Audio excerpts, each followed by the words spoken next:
때가 좋았는데 이 생각은 왜 자꾸 드는 걸까요? 직장인이 돼서 회사를 다니다 보면 대학생 때가 좋았지 이런 생각이 들고요. 대학교 졸업반 때가 돼서 취업 준비를 하다 보면 20살이 부러워지고 20살 때는 또 친구들이랑 다 같이 학교에서 야자하고 밥 먹고 놀고 그러던 때가 그리워지고 그런 것 같아요. 왜 그럴까요? 지금 내가 1,000원을 가지고 있어도 지금은 갖고 있지 않은 옛날의 500원이 자꾸만 떠오르고 지금 내 곁에 있는 사람보다 옛날에 결국 보낼 수밖에 없었던 첫사랑이 더 좋은 것 같고 그럴 때가 있지 않나요? 아마 그건 더 이상 가질 수 없고 갈 수 없는 곳이기 때문에 그런 거일 거예요. 내가 갖고 있는 것보다 가질 수 없는 게 더 멋있어 보이는 거니까요. 과거는 내가 더 이상 갈 수 없는 상상의 곳이잖아요. 그래서 더 멋있어 보이는 게 아닐까요? 현실이 아닌 상상이니까 좋은 것만 있고 내가 갖고 있는 현재 모습보다 더 멋있고 그런 것 같아요. 그럼 이번에는 조금 다르게 생각해 볼게요. 지나가 버린 과거를 상상하는 게 아니라 앞으로 올 미래를 생각하는 거예요. 아마 나한테 다가올 미래는 내가 항상 그리워하던 그 멋있는 과거보다도 더 반짝반짝 빛나고 아름다울 거예요. 류성원의 청초한 목요일 시작해 보겠습니다. 네, 첫 번째 노래는 콜드플레이의 매직 듣고 올게요.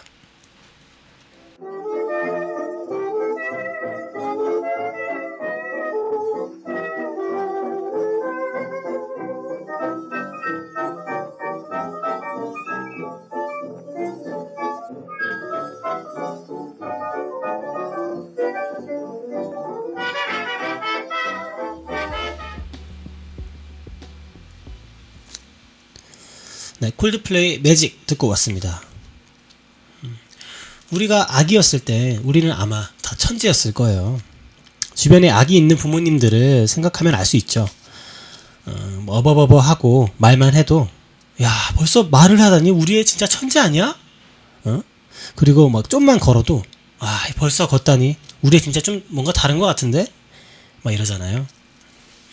그리고 그런 천재 소리를 계속 들으면서 크는 거죠.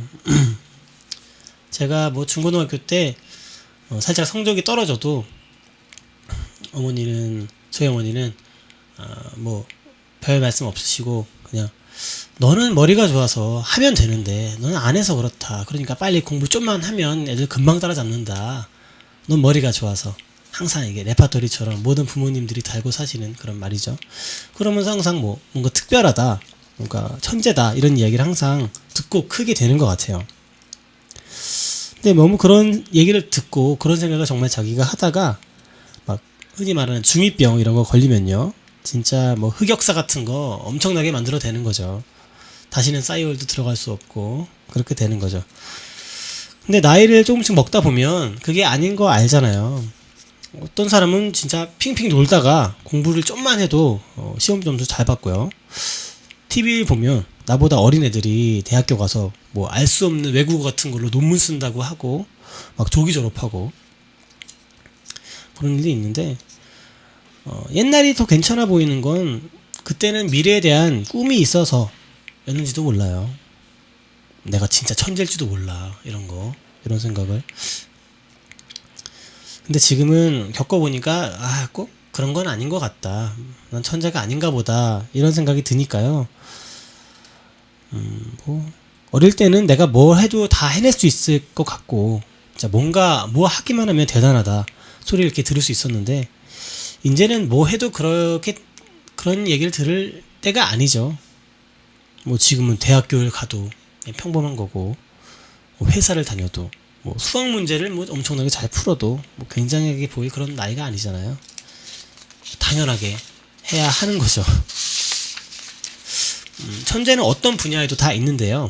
뭐 수학 천재도 있고 외국어 천재도 있고 근데 예체능 쪽에서 특히 더 두드러지는 것 같아요. 뭐 예를 들면 글을 써도요. 어떻게 이런 걸 생각을 했을까 하는 생각이 들게 하는 천재가 있고요. 그게 막 나처럼 뭐 별로 주제 자체는 특별할 게 없고 아니면 뭐 백일장 같은 데라면 똑같은 주제를 줬는데 와 어떻게 이렇게 글을 썼을까 이런 생각이 드는 사람들 있잖아요. 진짜 그런 사람들이 천재겠죠. 어떻게 보면 예술이야말로 재능이랑 정말 떼어낼 수가 없는 부분이 아닐까 생각이 드는데요.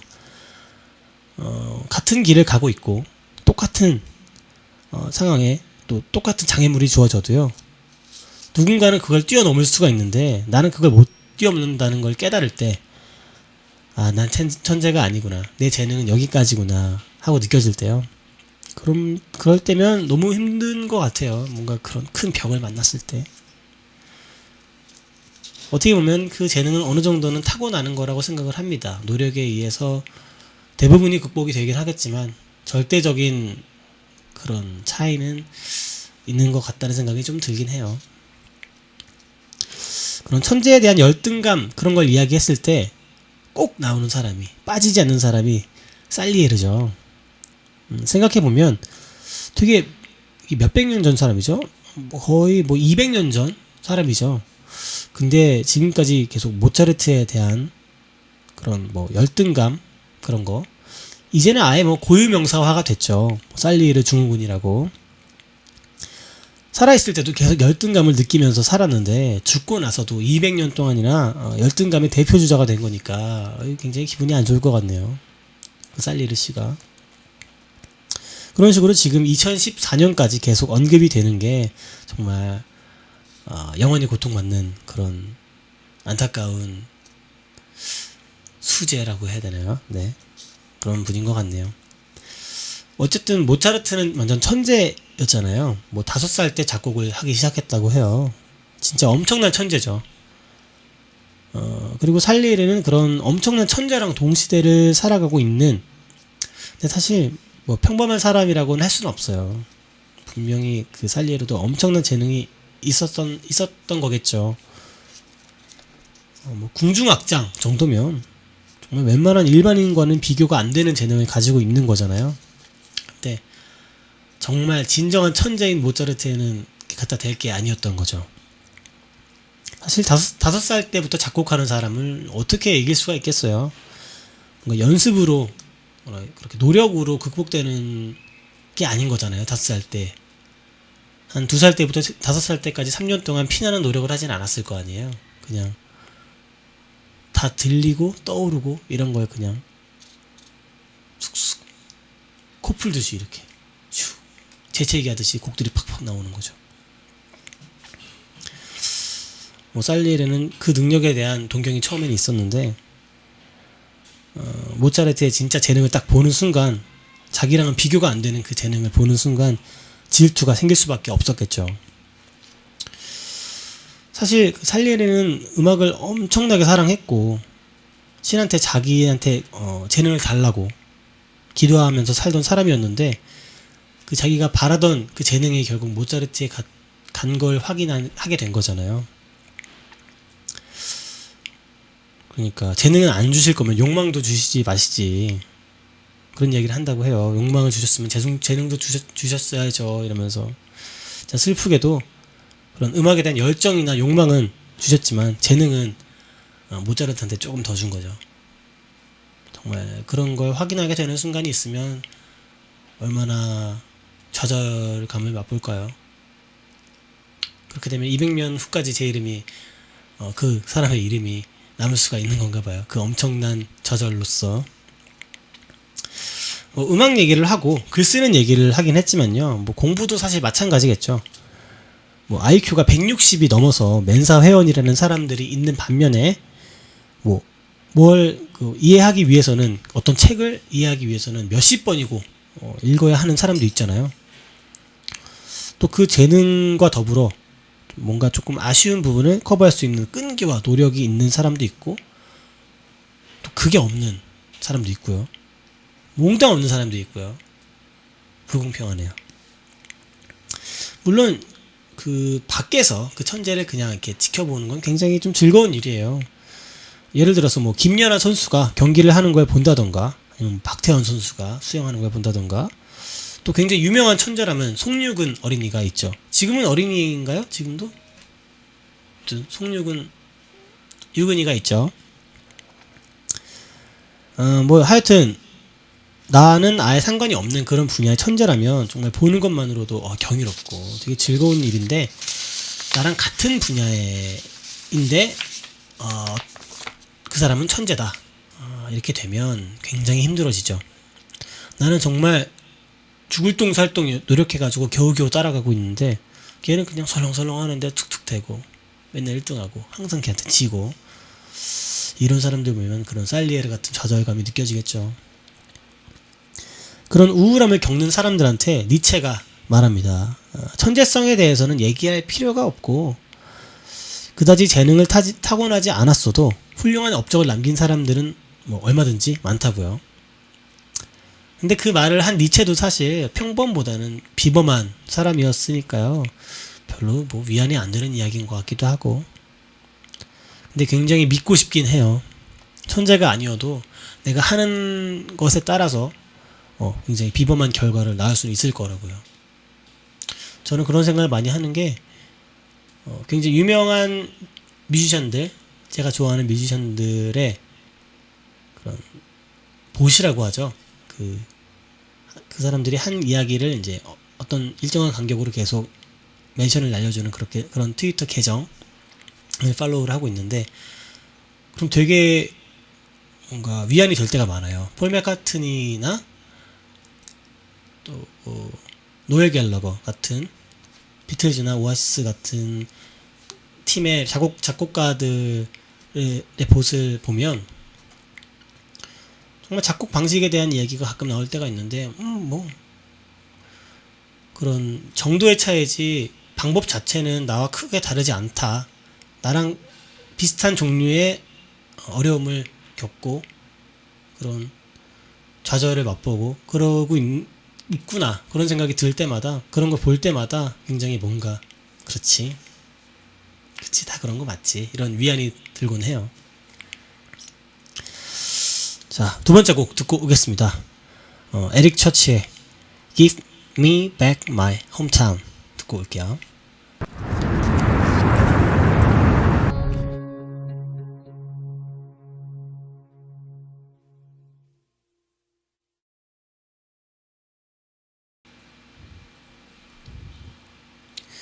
네, 에릭 처치의 Give Me Back My Hometown 듣고 왔습니다. 아마데우스 영화에서 살리에르가 말해요. 모차르트는 최고의 작곡가라는 재능을 신으로부터 받았고, 자신은 그의 재능을 알아보는 재능밖에 받지 못했다고. 누군가의 재능을 알아보는 재능, 이것도 사실 굉장한 건데 말이에요. 미술 시간에 미술 선생님이 첫 시간에 말했어요. 미술은 사실 학교를 졸업하고 나서는 이쪽으로 길을 잡은 사람 외에는 다시 만날 날이 많지 않다고요. 그쵸? 그래서 이번 미술 시간을 통해서 가르쳐주고 싶은 것은 그리는 방법이라기보다는 미술을 감상하는 방법을 가르쳐주고 싶다고요. 그러면서 말씀하신 게 모나리자랑 조선 백자였어요. 조선 백자 같은 게 그냥 밖에서 보는 흰 그릇과 다를 바 없어 보이고 뭐 굉장하지 않아 보이는 거나, 모나리자가 그냥 눈썹 없는 여잔데 저게 뭐, 이렇게 생각이 드는 건 다 미술적인 눈이 부족해서라고 말씀을 하시더라고요. 굉장한 작품이다 라고 칭찬받는 작품을 나는 저게 왜? 이렇게 생각이 드는 건요, 보는 눈이 달라서가 아니라 내가 그걸 이해하고 받아들이는 눈이 아직 낮아서라고요. 그걸 듣고 진짜 그런가 보다, 내가 모나리자가 굉장하지 않은 그런 작품으로 보였던 거는 단지 내가 작품을 보는 눈이 낮아서였구나 하고 생각을 했어요. 그렇게 생각하면 살리에르가 가진 재능도 정말 엄청난 거죠. 한샘 가구 마크가 떠오르는 몬드리안 작품이 280억 가까이에 팔렸다던가, 잭슨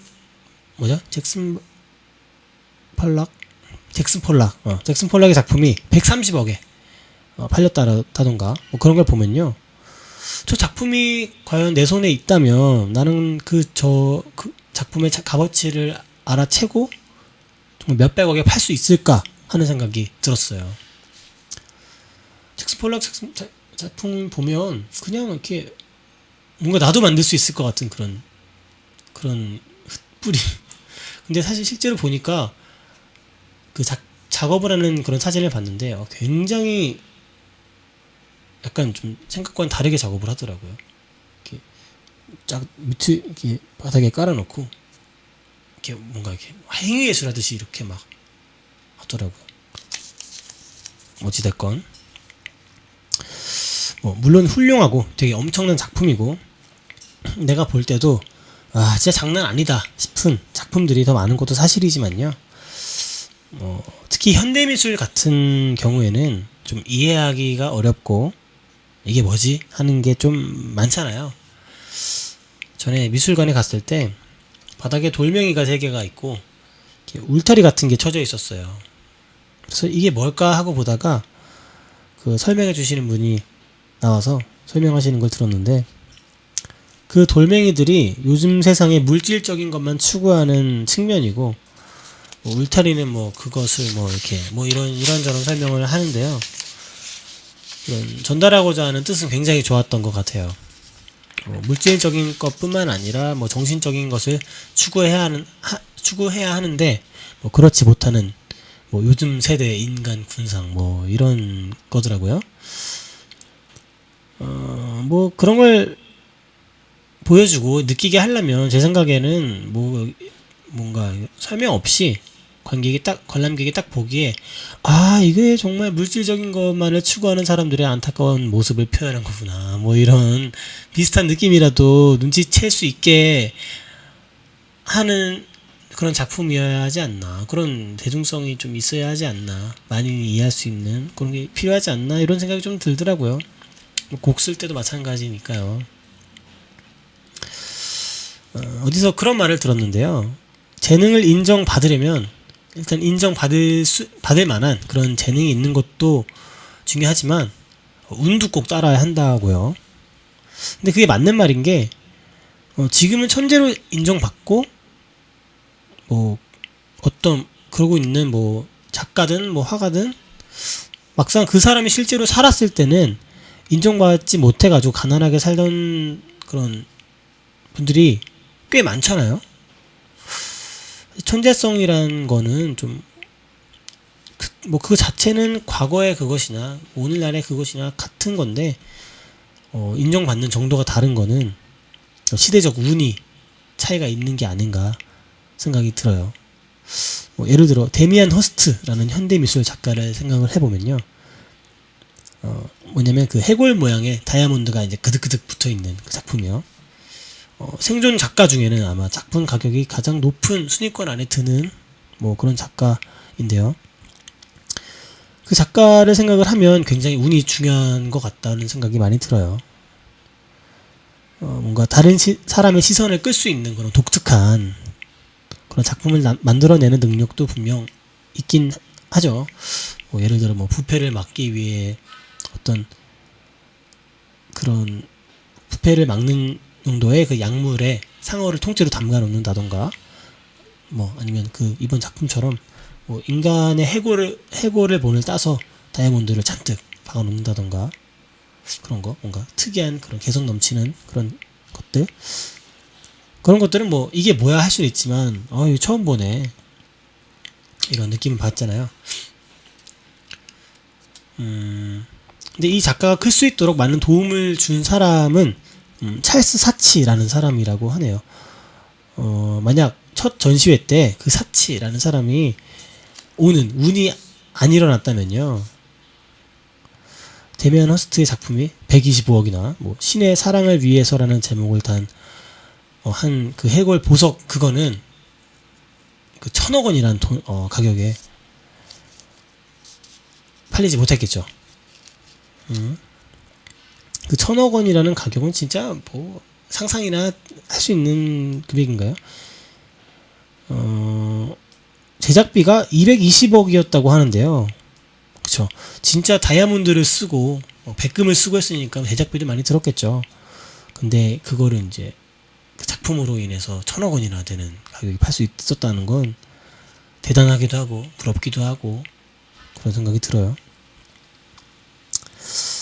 근데 사실 아직도 굉장히 유명한 작가의 그림이고 뭐 엄청난 가격이고 뭐 그런 평단에 어마어마한 그런 반향을 불러일으켰든 어쨌든 몇몇 작품들은 아직도 저한테는 하고 느껴지는 건 많아요. 사실은 뭐 이런 얘기가 이제 옛날에 들었던 그 미술 선생님이 하셨던 그건 네가 예술 보는 눈이 아직 낮아서 그래 라고 들을 수도 있겠지만 글쎄요, 잘 모르겠어요. 정말 뭐 살리에르 같은 그런 재능을 알아보는 재능이 부족한 걸 수도 있겠죠. 근데 제 생각엔 뭐 곡이 그렇듯 작품이라는 거는 대중들이 많이 이해할 수 있게 하는 것도 중요하지 않나 이런 생각이 좀 드는데 아닌가요? 뭐 생각하는 관점에 따라 달라지겠죠 뭐. 여러분은 어떻게 생각하세요? 네, 한 곡 더 듣고 오겠습니다. 트레인의 Marry Me 듣고 올게요. We met on a blind date. So I had to talk her into it. 네, 트레인의 Marry Me 듣고 왔습니다. 애인을 어디까지 인정해 주실 수 있으세요? 뭐 성별, 나이 이런 게 아니라요. 뭐 사람이 아닌 무언가랑도 사귈 수가 있을까요? 뭐 당연히 안 될 거라고 생각하시나요? 그럼 애인 말고 뭐 친구든 뭐 뭐든요. 사람 아닌 거랑 친구하고 그럴 수 있을까요? 어플 중에 그런 게 있더라고요. 가짜 카카오톡 뭐 그런 게 있대요. 그런 걸 이제 뭐 하면 처음 설정을 해요. 성별을 이제 정하고 나와의 관계, 뭐 아주 친함, 뭐 친구, 뭐 어색한 사이, 썸 타는 사이, 뭐 되게 다양하게 있다고 하네요. 그렇게 설정을 해놓고 대화를 시작을 하는 거예요. 내가 말을 하면 걔도 말을 하고, 뭐 서로 한마디 한마디 돌아가면서 하는 건 아니고, 뭐 걔가 많이 말할 때도 있고, 뭐 덜 할 때도 있고, 뭐 그렇대요. 뭐 어플이니까 좀 답답하고 기계를 어쩔 수 없구나 이런 생각이 들긴 한다는데, 이게 만약에 엄청나게 발전을 해서 정말 사람처럼 내 말에 귀 기울여주고 뭐 공감도 하고 맞장구도 막 잘 치고 제대로 대화가 막 가능하다면요, 굳이 사람이랑 얼굴 붉힐 일을 만들면서 얘기를 할 필요가 있을까 하는 생각이 들지 않나요? 네. 이런 생각이 저만 든 게 아닌가 봐요. 이번에 허라고 한국 제목으로는 그녀라고 이제 개봉한 영화요. 보셨나요? 저는 이 영화를 스리랑카에서 오는 비행기에서 봤는데 너무 아직도 여운이 있는 것 같아요. 그 영화에 나오는 남자 주인공 테오도르는 사랑했던 부인한테 이혼 요구를 받고 있어요. 이게 약간 스포가 있을 수도 있으니까 좀 덜 얘기할게요. 아무것도 듣기 싫다고 하시는 분은 잠시 이어폰을 빼주셔도 좋습니다. 근데 이혼 요구를 받지만 아직 도장은 찍지 못한 상태예요. 그 상황 속에서 테오도리는 사만다라는 여자를 만나요. 근데 그 여자는 실체가 없는 여자예요. 뭐 우리 지금 상황으로 말하면 뭐 가짜 카톡 같은 거죠. 뭐 혹은 아이폰의 시리 같은 그런 거요. 그 영화 속은 지금보다 미래 배경이어가지고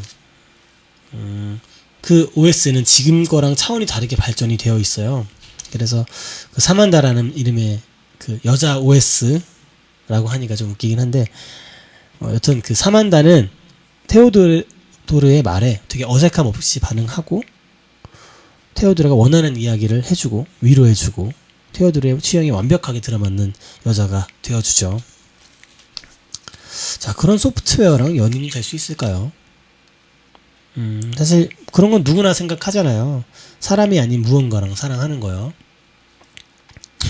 화성인 바이러스라는 방송에서는 베개에 그려진 여자 캐릭터랑 서로 사랑하고 있다는 남자도 나왔고요. 뭐 결혼한다 뭐 어쩌나 했던 것 같은데, 그런 거 보면 솔직히 좀 그렇죠. 뭐 나랑 좀 다른 사람인 것 같고 다른 세계 이야기인 것 같고 지금 뭐 하는 거냐 말도 안 된다 이렇게 좀 생각이 되는데요. 희한하게 이 영화를 보면 처음에는 조금 거부감 같은 느낌이 좀 들다가 나중에는 정말 연인 같아 보이고 그럴 수도 있겠다. 또 둘이 만들어내는 그런 장면들이 굉장히 로맨틱해 보이기까지 하고 사랑할 수 있겠다라는 생각이 들기까지 하더라고요. 근데 그래도 결국 돌아가야 하는 건 사람이라고 생각해요. 뭐 우리는 사람이랑 밖에 만날 수가 없어요. 물론 여러 가지 이유가 있겠죠. 실체가 없다는 건 연인 사이에서 어떤 육체적 소통이 불가능하다는 얘기죠. 뭐 키스도 할 수 없고 손도 잡을 수 없고 얼굴도 볼 수 없잖아요. 또 소통이 필요하다는 것도 그 이유 중에 하나일 수 있을 것 같네요. 테오도르의 아내가 이야기를 해요. 테오도르는 굉장히 이기적이었고 자신을 한없이 순종적이고 낙천적이고 긍정적이기만을 바랬다고요. 그건 아마 그 주인공의 남자 주인공 테오도르의 직업과도 관련이 좀 있는 것 같아요. 그 주인공은 대필 작가인데요.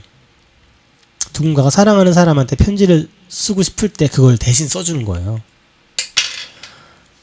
그런 것 때문에 테오도르는 뭔가 사람을 대할 때 이거 뭐 어디서 본 건데 주체가 아니라 객체로 대할 수밖에 없었던 게 아닐까 뭐 이런 생각이 들어요.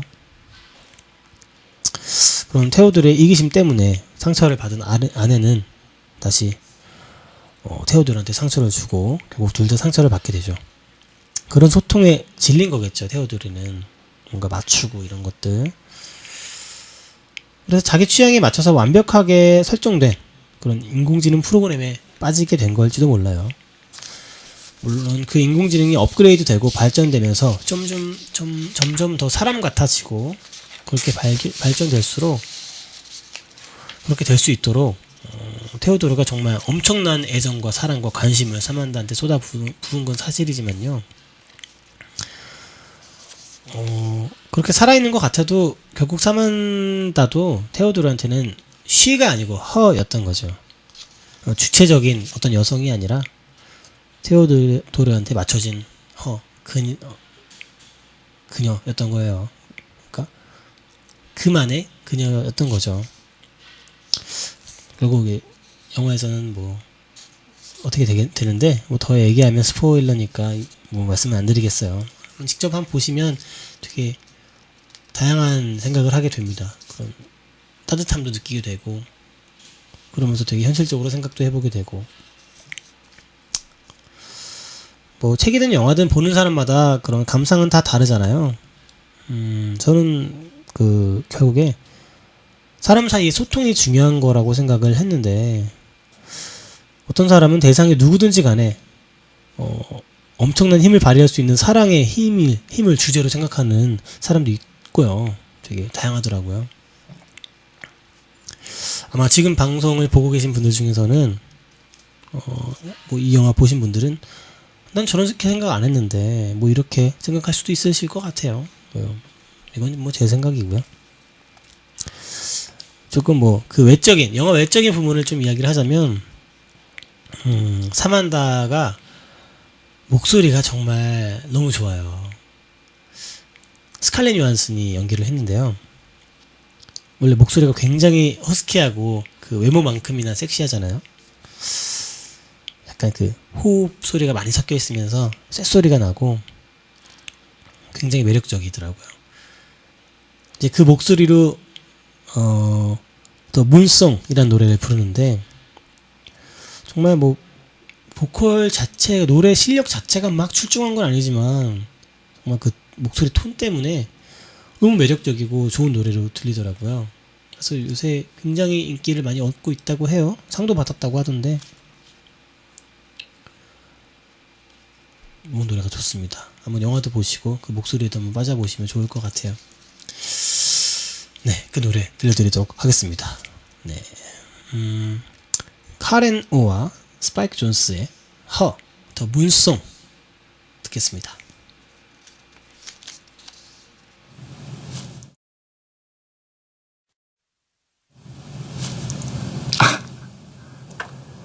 falling in love with her? 더 물송 듣고 왔습니다. 노래 너무 좋죠. 그 쇳소리 너무 좋은 것 같아요. 자, 그런 말이 있잖아요. 소수의 엘리트들이 세상을 이끈다고요. 근데 그런 거 생각하면 되게 좀 슬픈 것 같아요. 천재가 될 수 없는 평범한 사람의 슬픔이요. 아무리 노력해도 모차르트가 될 수 없는 것처럼요. 뭐 이미 난 5살이 한참 넘었고 그땐 전 작곡을 못했으니까요. 어쩌면 모차르트를 질투했던 살리르도 되게 힘들 수도 있어요. 전 그렇게 생각하지 않을 겁니다. 어쨌든 현실에서 사회를 이끌어 나간다는 그 소수의 엘리트들, 천재가 되기 힘들 거라고 생각하면 되게 슬퍼지는데요. 그 천재들의 엄청난 재능에 열등감을 가질 수밖에 없잖아요. 추월할 수 없고 넘을 수 없는 커다란 벽을 만나는 건 너무 힘들고 절망적인 일이니까요. 살리에리를 생각해 보면요, 그 사람은 모차르트라는 넘을 수 없는 벽을 만났지만 그렇다고 음악의 길을 포기하진 않았어요. 음악을 너무 사랑했으니까요. 근데 좀 안 좋게, 그 열정이 안 좋게 빠졌죠. 영화에서는. 실제로는 어땠을지 모르지만, 그것처럼 뭐 나도 그런 천재들을 만난다고 해서 내가 가려는 길에 그런 절망스럽게 그 큰 벽이라고 생각하고 거기서 멈춰서 할 필요는 없는 것 같아요. 뭐 그 천재라는 재능의 벽을 넘을 수 없다면요, 어느 정도 현실과 타협도 해야겠죠. 그거를 못한다고 모든 걸 버릴 수는 없잖아요. 결국 뭐 사람들 틈 사이에서 살 수밖에 없고, 그러다 보면 많은 사람들을 만나다 보면 정말 넘을 수 없는 그런 천재들을 만나게 되는 것도 어쩔 수 없는 일이죠. 그런 벽을 만났을 때 딱 멈춰있지 말고요, 계속 반복하고 노력하고 하다 보면 그 평범했던 내가 어느 어떤 면에서는 조금 비범하게 되어 있을지도 몰라요. 내가 생각했던 만큼의 위치에 어느새 나도 모르게 올라가 있을 수도 있죠. 저도 그렇게 생각해보면 처음 노래를 만들었을 때 노래를 이렇게 많이 만들 수 있을 거라고 생각하지 못했고, 얼마 전에 그린플러그드에서도 했듯이 그런 많은 분들 앞에서 이렇게 노래를 부를 수 있게 될 줄은 몰랐잖아요. 저는 어떻게 보면 어느 정도 꿈을 이뤘다고도 할 수 있는데, 정말 뭐 계속 노력을 하다 보니까, 저도 사실 많은 노력을 했어요. 하다 보니까 내가 바라는 모습에 한 걸음씩 다가가긴 하더라고요. 그래도 뭐 그런 범접할 수 없는 천재들은 물론 있긴 하지만, 그래도 나만의 소신을 갖고 열심히 하니까 그것 한 걸음 자체가 즐거워지기도 하더라고요. 뭐 넘을 수 없는 재능에 가졌던 열등감이 정말 이렇게 바닥으로 끌어내리는 게 아니라 그런 한 걸음 한 걸음을 위한 그 연료가 되기도 하고 하는 것 같더라고요. 자, 이제 6월이 시작이 됐습니다. 어느새 또 반이 지나갔네요. 이번 해가 끝날 때쯤에는 지금보다는 조금 더 한 걸음 정도 더 비범한 사람이 되어 있었으면 얼마나 좋을까요? 자기 원하는 부분에서. 이미 모두 느끼셨을 테지만 사실 오늘도 녹화 방송으로 진행을 하고 있었습니다.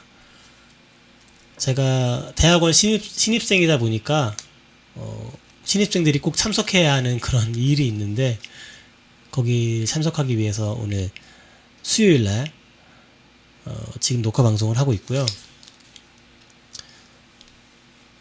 지금쯤이면 아마 그런 투표의 결과도 나왔을 테고, 어느 정도 지금은 아직 지금이 5시예요. 수요일 5시인데 아직 그 투표가 끝나지 않았죠. 그래서 투표율이 얼마까지 될지도 되게 궁금하고, 그런 결과도 좀 궁금하고, 그래서 열심히 지켜보려고 합니다. 내일은 아마 결과가 나온 상태겠죠. 뭐 결과가 어찌 됐던 간에 투표율이 좀 높았으면 좋겠다는 생각이 들어요. 내일 그리고 최대한 저도 채팅으로 좀 참여를 해보려고 하거든요. 그러니까 채팅에서 만나도록 하죠. 자, 오늘도 함께 해주신 여러분 너무 감사드리고요. 그러니까 내일, 저한테 내일이고, 저는 지금 과거에 있는 건가요? 어떻게 생각을 해야 되지? 신기하네요. 그럼 내일, 저한테 내일, 여러분들의 지금 채팅에서 만나도록 해요. 네. 들어주셔서 감사했습니다. 다음 주에 다시 뵙겠습니다. 마지막 곡으로는 유라이어 힙의 줄라이 모닝이라는 곡으로 마지막 곡으로 하겠습니다. 네, 감사합니다. 안녕.